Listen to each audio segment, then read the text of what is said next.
So, Supreme Court rules for churches in California to lift some restrictions. Notice the word I just used, some restrictions. They decided that the churches can go back indoors. Let's go to slide 2 quick. We'll go ahead and go to the text right away. Slide 2. This is frustrating. 6-3 decision granted relief to South Bay United Pentecostal Church of San Diego after lower courts had ruled that California's restrictions on worship, singing, and chanting in churches appeared to be legally justified, reports the Los Angeles Times. Under California's blueprint for reopening, counties in the purple tier states cannot hold indoor church service. According to state data, more than 40 million people live in purple tier counties. What the Supreme Court ended up deciding was, well, they can still meet indoors. The funny thing is they still held some restrictions. So let's go actually right to slide 3. Judge's position. So I'm going to read this out and we're going to discuss this because Massey and I were talking before this. Not that you didn't know, but we said it. We warned you. I love this, dude. We got people in Ohio. We have people from Florida, all that stuff. Please reshare this video, guys. Seriously, we got people from the Pizzle. Port St. Lucie. That's great. Please share the video. Share the video now. Get it back out there. We need that viewership back up. I know we've had LA. I know we've had the UP of Michigan. We've had That's Texas. Phenomenal. That's phenomenal, guys. Thank you so much for sharing. Let's get back at it. All right. So slide 3. Justices Neil Gorsuch and Clarence Thomas argued in a concurring opinion that the 25% threshold should be scrapped as well. Notice that it wasn't.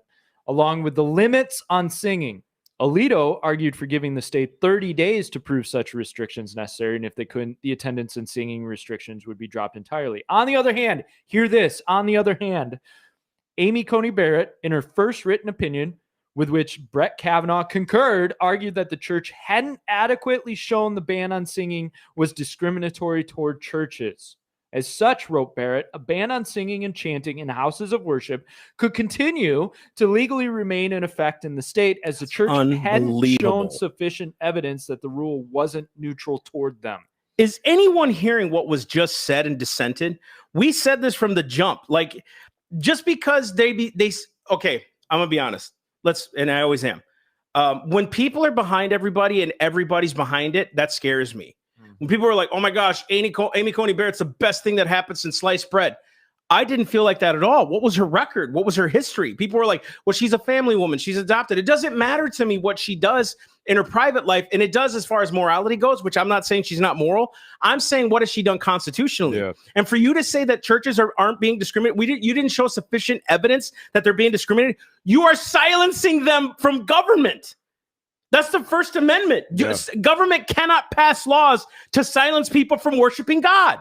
What do you mean you're not showing sufficient evidence? Yeah, absolutely. And when we covered this we did a podcast on Amy Coney Barrett. Basically, our conclusion was she looks good on paper, but we kind of want to wait and see what happens. And this is why, because I think she's missing the forest for the trees and she's getting stuck in, and I don't even understand. I'd have to look through her whole written opinion to really understand where is she coming from constitutionally on this, because it's kind of hard to determine constitutionally that you can stop people from singing. That is one step away from stopping people from talking.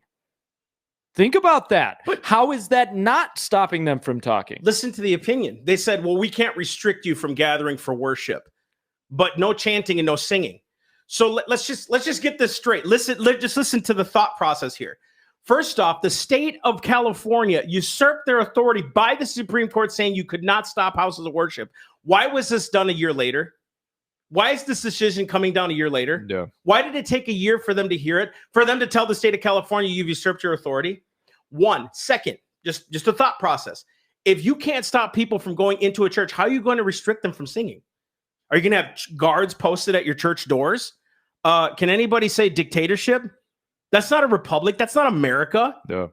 And that 25% number, it's still floating there. The 25% is still there. So great. You can meet indoors, but you still can only have 25% capacity, which is lower than everybody else. You're telling me that they went out to Home Depot and said, now 25%, don't forget. They went out 100%. To Walmart, 25%, don't forget. But it's the churches. Yeah.